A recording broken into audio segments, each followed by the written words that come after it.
education is education with a heart. Without that, you have nothing. But I'm about running out of time, so I'm going to wind it up with telling you briefly about a friend of mine from Florida. Do I have any Florida folk here? Ah, wonderful. You may even know her. I'm going to tell you about the most magnificent teacher, the blue card special you'll ever meet. Blue ribbon, blue plate, blue skies, blue heaven, blue bird. Let me tell you about her and you can help me find this up. I'll wind it up with a story because you've been there. This marvelous teacher was voted Principal of the Year in Florida about 7 years ago. And she told me a story I'll share with you, and some of you heard me tell it. She said when she was a little girl, she had one great dream, and that was to be a ballerina. And her bedroom walls were literally covered with photographs she'd lovingly clipped out of magazines and taped to the wall. But genes pulled a cruel hoax. In a way, she kept growing. She was bigger than the boys, bigger than the girls, by third grade gaining on the teacher. A gangly girl. And everyone said, darling, there are lots of things that you can be. But one thing can never be is a ballerina. Ballerinas must be petite, tiny little figurines, and you're a long-stemmed American rose. Today, if you'd meet her, you'd see how lovely she is. She's a minority lady over 6 feet tall, and she has flaming red hair that she wears in a beehive bouffant. She is the world's tallest Annie. She said, there are lots of things you can be, but you can never be a ballerina. So she took her pictures off the wall one by one, but she never gave up the dream, not completely. She grew up and became a teacher like us and then a principal of a school. And she said one day at the age of 43, she was having Sunday dinner with her handsome husband and her 3 teenage daughters. And all of a sudden she heard the big click. Have you ever heard it? The aha moment? All of a sudden she knew she had to dissipate that orange smog. And so she looked at her husband and her 3 teenage daughters. And she said, guess what? I am going to take ballet lessons. Now here's where you help me. Blue team here on this side. Come on, blues. Orange men, orange team. Blues, when I give you the signal, with all the love in your heart, with all the passion you can command, I want you to say, oh, yes, I am. Let's try. Here we go. Oh, yes, I am. Wonderful. Orange, when I give you the signal with all the lethal poison in your system, I want you to hiss. Oh, no, you're not. Okay, here we go. Let's try. Now I'll get you, little girl, and your little dog, too. So she said to her husband and her 3 teenage daughters, she said, guess what? I am going to take ballet lessons. And her husband said, oh, no, you're not. And her children said, oh, no, you're not. And she said, oh, yes, I am. And she went to the faculty meeting. Went to the faculty meeting. The firm rule at faculty meetings, happy talk. First 5 minutes, happy talk.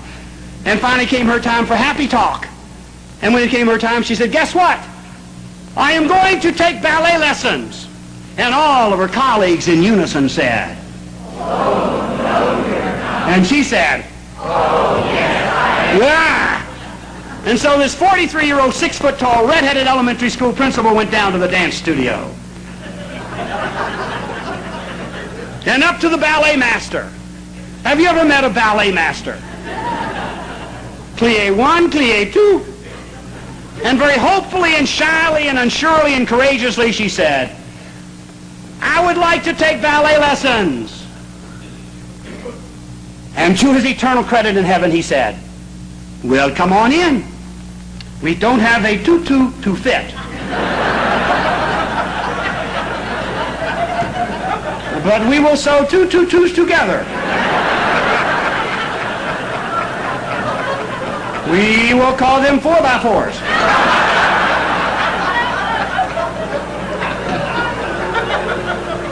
And so day after day, week after week, month after month, when all the other teachers are out doing aerobics and jazzercise and Jane Fondoing, this 43-year-old, 6-foot-tall, red-headed elementary school principal went down to the dance studio and worked out with great love and great joy and great passion and commitment and blue sunshine.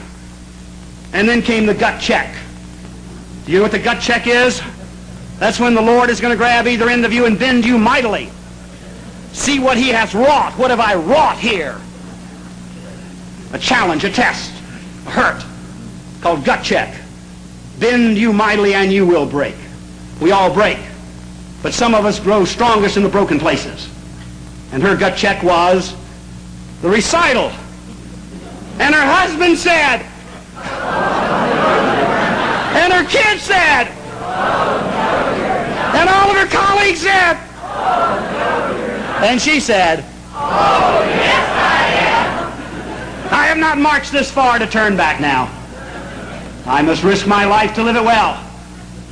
Now, the dance studio had rented an auditorium for the evening, and all the proud parents were there.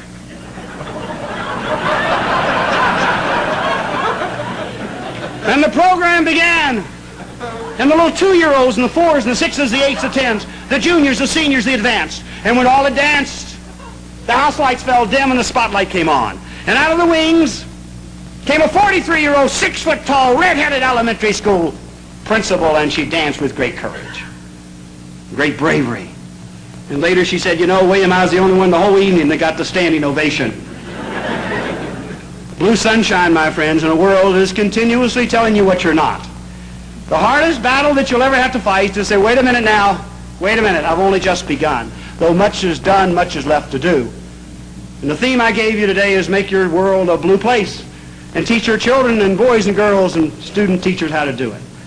And so I'll say again the old battle cry from the Southwest. You got to dance like there's nobody watching. And you got to love like you'll never be hurt. You got to sing like there's nobody. And you got to live like it's heaven on earth. Have a great conference.